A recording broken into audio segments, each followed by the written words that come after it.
We all love David Gilmour, not just because of his legendary guitar solos, but because of his guitar tones too.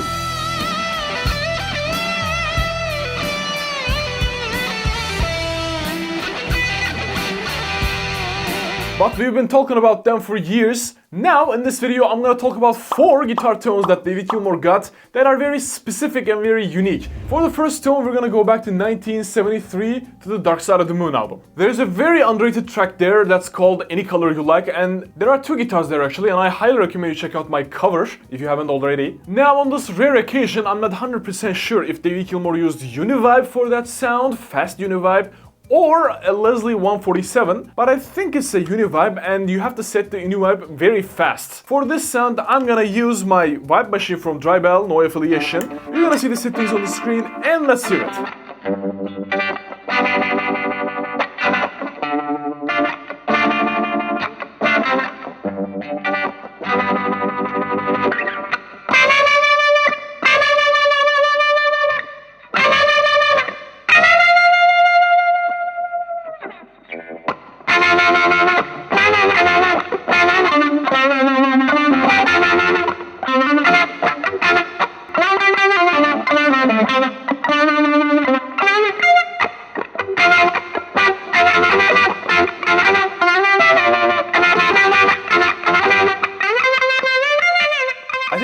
Close, and you can just copy the settings depending on your Univibe pedal. Like I said, I'm using this one, but you can use vintage Univibes. I mean, there might be better Univibes out there. I don't know. I'm very happy with my vibe machine. It's very compact and it works with 9 volt. I love how it sounds for Gilmour and Hendrix tones. You can check out this review if you want. But if you don't have a Univibe, I got you covered.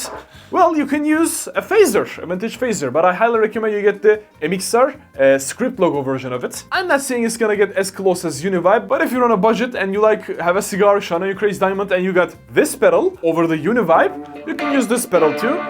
Let's hear it.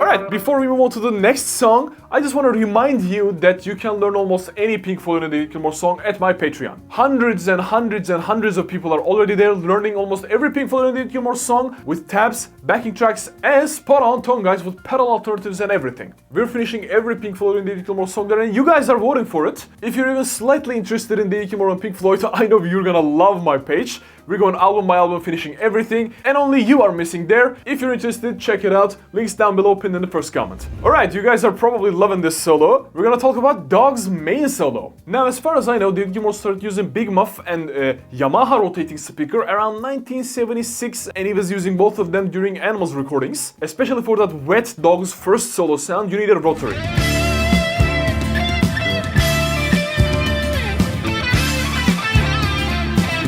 But for that main solo, I don't quite hear rotary, but there's a trick that David Gilmour did there. Gilmour's using a Telecaster, and it's a very hard tone to get without a delay. I understand what you think, delay, I don't hear delay. Well, you don't hear delay because delay is a slapback delay there. You're gonna set your delay very, very low, like 20 milliseconds or something like that, and it's gonna create that doppling effect. Let's hear the sound with and without delay. You're gonna understand.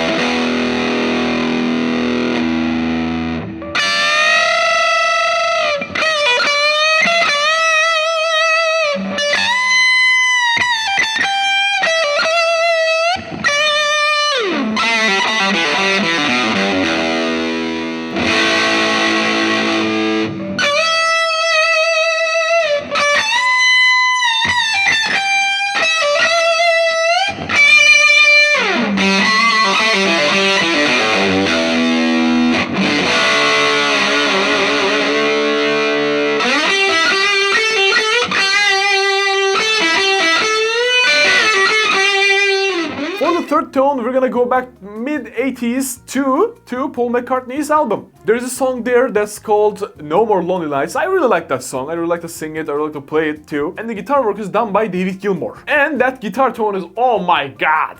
I hate chorus, I literally hate chorus, but that guitar sound is amazing. Because he's pairing chorus with a flanger.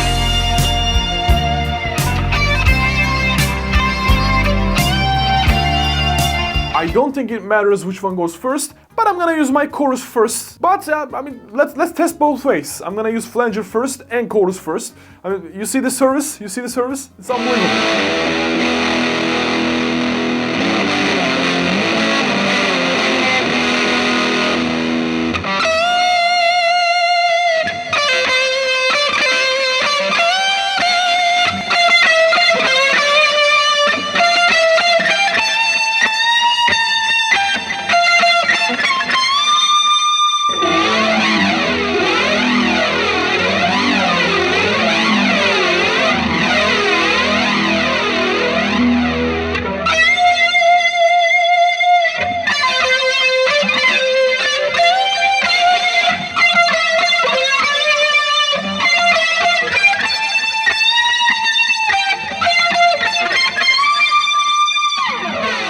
Last one on the list, we're gonna go back to 1994, the Division Bell album. We're gonna look at Marooned there. I did two exceptional covers, in my opinion, for Marooned studio version and 2004 Fender Strat Pack version.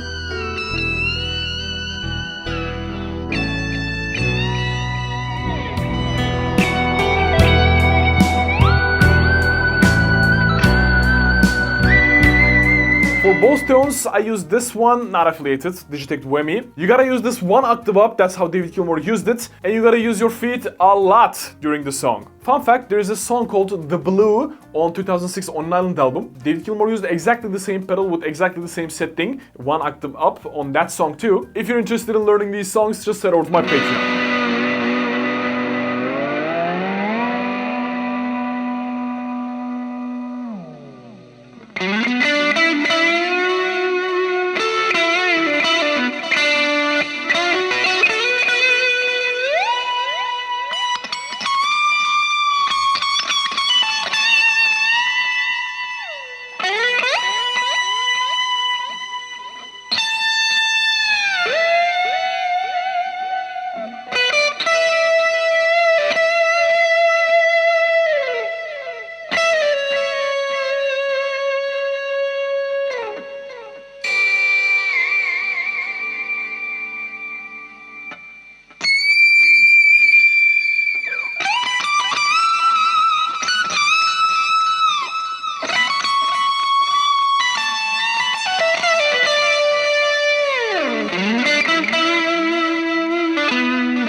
Alright friends, these were the 4 songs with unique guitar tones, in my opinion. We're always talking about Live at Pompeii Big Muff tone, or Gdansk Overdrive tone, or I don't know, Pulse Big Muff tones. If you're interested in them too, there are tone guides covering those with alternative pedals too on my Patreon. Oh my god, look at the service. Of course, these are my way of getting them. I'm not saying 100% this is what David Gilmour used. Obviously, he didn't use more pedals. But effect pedals are effect pedals and they do the job well. If you're interested in more famous David Gilmour guitar sounds like Pulse, you can just check out this video. I'm going over David Gilmour's extracted guitar sounds and I'm explaining every song's signal chain. And for a song like Shine On Your Crazy Diamond, you can just check out this video. I'm explaining every guitar tone there. My Patreon is here already if you want to learn almost any pick for a David Gilmour song. Just fiddle with all these and you'll be happy. I'll see you there.